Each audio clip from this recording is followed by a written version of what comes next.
This lecture is about understanding the difference between fixed and variable costs and identifying costs as being fixed or variable. My definition is probably not much different than what you learned if you've taken management accounting.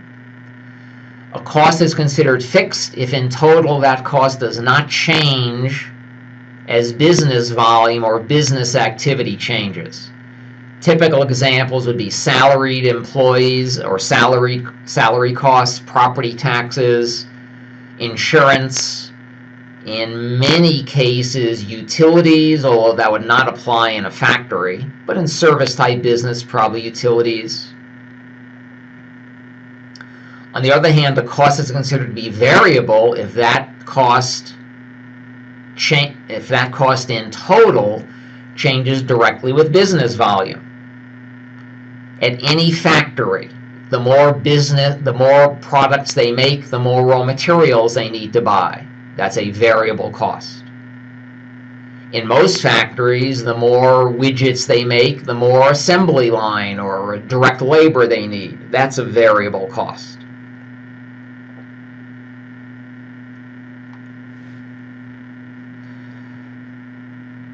Just because a cost varies, however, does not mean it's a variable cost. And maybe the best example are utilities in a service type business. The utility bill every month is always different. Maybe it's $1 different, maybe it's $20 different, but it's never the same. It varies. The question is it varying because of business volume changes? That's the key part of the definition. How does a steel mill measure business volume? Probably by the tons of steel they make. How does CSU measure business volume? Probably by the number of students enrolled. How does Walmart measure business volume? Probably based on the dollars of sales.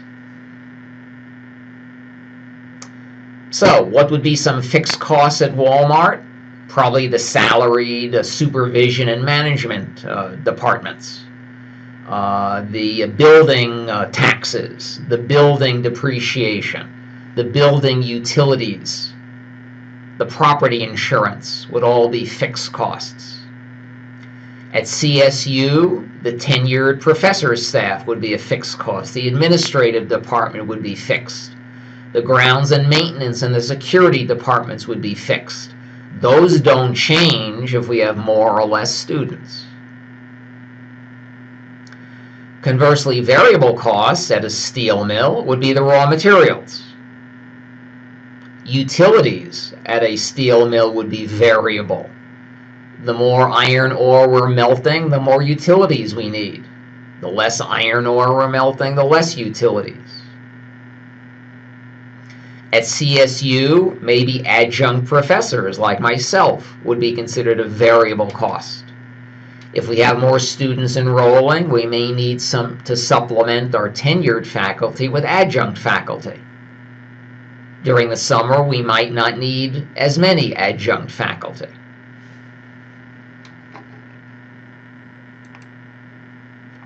But here's a whole list of examples. If this was a face-to-face class, we'd make this a group exercise.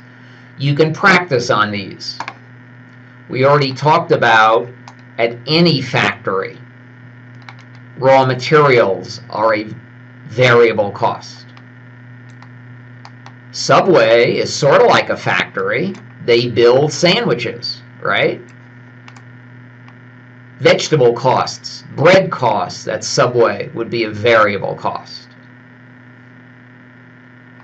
I'm guessing that most costs at the no-tell motel are fixed costs compared to the variable costs of the housekeeper, the laundry, and the shampoo and soap. Here's one of my favorites. If any of you are skiers or snowboarders, are snowmaking chemicals a fixed or variable cost? Whenever you try to identify a cost as being fixed or variable, you first have to identify how does that business measure business volume. Let me go backwards a few slides. Remember, the key part of the definition of fixed or variable is does the cost change because of business volume changes? So let's go back to our ski resort. Ski resort measures business volume based on the number of lift tickets sold. If we have more skiers or we have less skiers, will that change our snowmaking chemical requirement? And the answer is no. Snowmaking chemicals are needed due to weather. If the weather is bad, we have to make snow.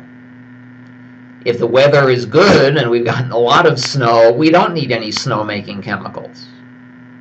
So this is an example where an expense may vary, but that doesn't mean it's a variable expense.